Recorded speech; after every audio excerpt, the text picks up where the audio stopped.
안녕하세요. 슬기로운 신앙생활입니다.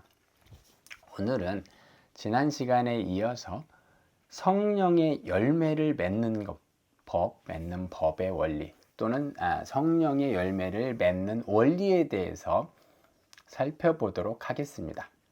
지난 시간에 우리가 살펴본 바에 따르면 신앙인은 신앙생활을 함에 있어서 어떠한 삶을 살아내는 것이 아니라 어떠한 삶을 살아내려고 노력하는 것이 아니라 예수님 안에 붙어 있으면 그러한 삶이 사라진다라는 것을 말씀드렸습니다. 본질적으로 우리는 예수님 안에 붙어 있으면 그러한 삶을 살 수밖에 없는 것이죠. 그렇다면 오늘 시간에는 성경에서 말씀하시는 성령의 열매, 성령의 열매를 맺는 이런 법, 또는 성령의 열매를 맺기 위해서는 우리는 어떻게 해야 하는가라는 점에 대해서 살펴보고, 우리가 인위적으로 열매를 맺으려고 노력했을 때 어떤 문제가 생기는가, 이 부분에 대하여 살펴보려고 합니다. 자, 우리가 신앙인들의 삶을 살펴볼 때, 저 사람은 정말 훌륭하다, 신앙의 연조가 있기 때문에 참으로 우리가 본받을 만하다라는 생각을 할 때가 있죠. 그런 삶을 사는 모습들이 참 보기가 좋습니다. 또 그런데 다른 한편으로는 저 사람은 신앙생활을 한다라고 하면서 어떻게 저렇게 행동을 하지? 저 사람은 예수님을 믿는다면서 어떻게 저렇게 할 수 있지? 라는 생각을 할 수도 있습니다. 또는 저 사람은 전에 행동하는 거 봤을 때, 교회에서 봉사하는 거 봤을 때는 정말 훌륭했는데 갑자기 이상한 행동을 하네? 이렇게 행동을 하는 걸 보니 어떤 게 본질인지 종잡을 수가 없네? 이런 생각이 들 때도 있습니다. 이렇게 평소의 신앙생활과 전혀 다른 모습을 보이시는 분들, 평소의 신앙생활에 비추어서 보일 수 없는 그러한 행동을 보이는 분들은 왜 그런 걸까요? 그것은 성령의 열매가 없기 때문입니다. 평소에 그분들에게 충성의 모습이 있었는데요. 그러나 그것은 가짜 열매였기 때문인 것입니다. 자, 오늘은 갈라디아서 5장에 있는 말씀을 가지고서 한번 얘기를 해보도록 하겠습니다. 갈라디아서 5장에 보면요. 내가 이르노니 너희는 성령을 따라 행하라. 그리하면 육체의 욕심을 이루지 아니하리라. 이렇게 말씀하시면서 오직 성령의 열매는 사랑과 희락과 화평과 오래 참음과 자비와 양선과 충성과 온유와 절제니 이 같은 것을 금지할 법이 없느니라. 이렇게 말씀을 하십니다. 성령의 열매는 어떤 거예요? 사랑이 있고 희락이 있대요. 화평이 있고 오래 참음이 있대요. 자비, 양선, 충성, 온유와 절제, 이렇게 성령의 열매가 나오지요. 근데 우리가 이 성령의 열매를 어떻게 하면 맺을 수 있다고 했죠? 지난 시간에 말씀드린 바에 따르면 우리는 포도나무이기 때문에 포도나무 가지에 붙어 있기만 하면 이런 열매를 맺는다고 했습니다. 성령의 열매는 어떻게 맺어요? 우리가 성령에 따라 행하면 이러한 열매가 자연스럽게 맺어지는 것이지요. 또는 예수님 안에 붙어 있으면, 가지로서 잘 붙어 있으면 이러한 열매를 맺을 수 있는 겁니다. 그러다 보니 우리 교인들 사이에서, 우리들 신앙인들 사이에서 이런 성령의 열매를 맺고 싶어 하고 성령의 열매가 맺어지지 않는 것에 대해서 초조하게 생각할 때도 있습니다. 그러다 보면 어떤 일이 발생을 하느냐? 우리가 성령의 열매를 맺으려고 노력을 하는 경우가 생기죠. 뭡니까? 나는 사랑이 없는데 사랑하려고 노력을 해요. 나는 오래 참지 못하겠는데 오래 참습니다. 나는 절제가 잘 안 되는데 절제를 합니다. 즉, 본질상 성령께서 열매를 맺어주지 않는데 우리가 그 열매의 흉내를 내는 거예요. 무슨 얘기냐? 자, 우리는 사랑을 할 수 없는데, 사랑이 없는데 사랑을 합니다. 나는 당신을 사랑해요. 형제님을 사랑합니다. 나는 교우님을 사랑합니다. 나는 목사님을 사랑해요. 라고 말을 하는데 내 마음에서 사랑이 되지 않습니다. 나는 오래 참으려고 하는데 오래 참아지질 않아요. 그러나 오래 참습니다. 무슨 얘기예요? 내 본질상 이게 참지를 못하겠는 거예요. 그런데 외형상 화는 못 냅니다. 왜? 성령의 열매가 없으면 안 되니까. 나는 교회에서 이렇게 열심히 하는데. 그래서 나는 속으로는 참지 못하고 있어요. 그러나 겉으로는 참는 흉내를 냅니다. 나 절제가 안 돼요. 그러나 사람들 앞에선 절제하는 모습을 보입니다. 이것이 바로 이 성령의 열매를 흉내내는 것이죠. 이것은 가짜예요. 생명력이 없기 때문에 이 사랑도 가짜입니다. 내 안에서 사랑이 넘쳐나서 그것이 자연스럽게 외부에 나타나는 것, 이것이 성령의 열매라고 말씀하시는 사랑입니다. 그런데 우리가 교인이면은 당연히 사랑이 있어야 된다라고 생각을 누구나 하잖아요. 그렇기 때문에 사랑을 흉내냅니다. 어쩐 거예요? 내 마음엔 비록 사랑은 없지만 사랑을 하는 척 하는 거죠. 외형상 사랑의 행동을 할 수가 있는 겁니다. 속으로 꾹 참고 아기를 보면 예뻐하죠. 사람을 보면 사랑의 표시를 합니다. 사랑한다고 말도 하고 실제로 무엇을 사주는 등 이렇게 도와주는 등 사랑의 행동을 하는 것이죠. 그런데 정작 그 안에는 사랑이 없는 경우가 많습니다. 가끔씩 어떤 사람이 나에게 호의를 베풀고 사랑의 행동을 하는데 왠지 쎄한 분위기가 느껴질 때가 있잖아요. 뭔가 좀 어색해. 이런 것이 느껴질 때가 있잖아요. 충성. 어떤 사람은 정말 열심히 합니다. 열심히 하고 교회 일에 정말 열심히 해요.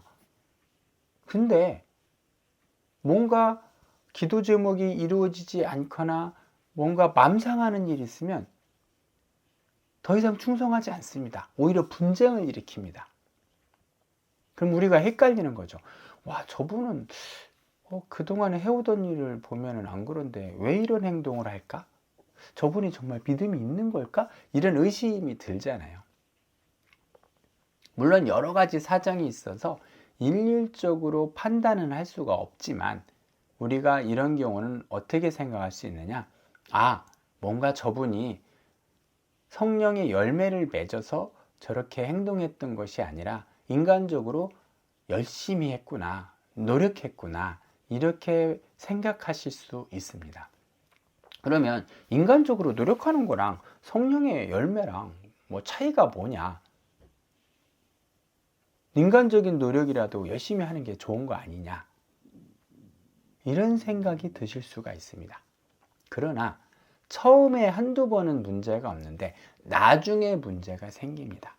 자, 볼까요? 성령의 열매라는 것, 사랑을 볼까요? 성령의 열매, 사랑. 이 사랑은요, 성령의 열매는 점점점 성장하는 이런 특성을 가지고 있습니다. 그래서 제가 마음에 사랑이 없다가 작은 사랑이 생기고 그 사랑이 점점점 커지면서 더 많은 사랑을 할 수 있게 되는 것이죠. 그런데 내가 노력한 성령의 열매가 아닌 노력한 사랑은 이건 생명력이 없습니다. 모조품에 불과하는 거죠. 모조품에 불과한 거예요. 그렇기 때문에 겉으로 볼 때는 똑같은 사랑 같지만 나중에 점점점 커질 때를 보면은 그 사랑이 아닌 것을 알게 되는 거죠. 점점 내가 감당하지 못할 범위에 이르렀을 때 성장이 안 되기 때문에 이 사랑이 어느 순간에 영으로 사랑이 없었던 것처럼 없어지는 경우가 생겨요. 시험을 만난다라든가 교회 내에서 분쟁이 있었다라든가 이럴 때 보면 순간적으로 화가 나거나 다툼이 있는 문제가 아니라 이 사람이 사랑이 아예 싹 사라지는 경우가 생기는 거죠. 왜? 모조품이었으니까. 원래 사랑이 없었으니까. 이러한 모조적인 모조사랑 또는 모조품, 성령의 열매의 모조품의 문제는 뭐냐면 나로 하여금 성장할 수 있는 기회를 다 앗아갑니다. 왜? 사람들이 볼 때는 나는 성령이 충만한 사람이거든요. 성령의 열매를 맺는 사람이거든요. 내 스스로도 나는 사랑하고 있고 충성하고 있고 절제를 하고 있어요. 그렇기 때문에 나는 성령의 열매를 맺고 있는 사람입니다. 그러다 보니까 더 이상 나는 잘하고 있다는 생각에 하나님 안에 붙어 있을 생각을 못 합니다. 다른 사람도 야, 너 좀 이상해 라고 지적을 할 생각을 못 해요. 잘하고 있으니까.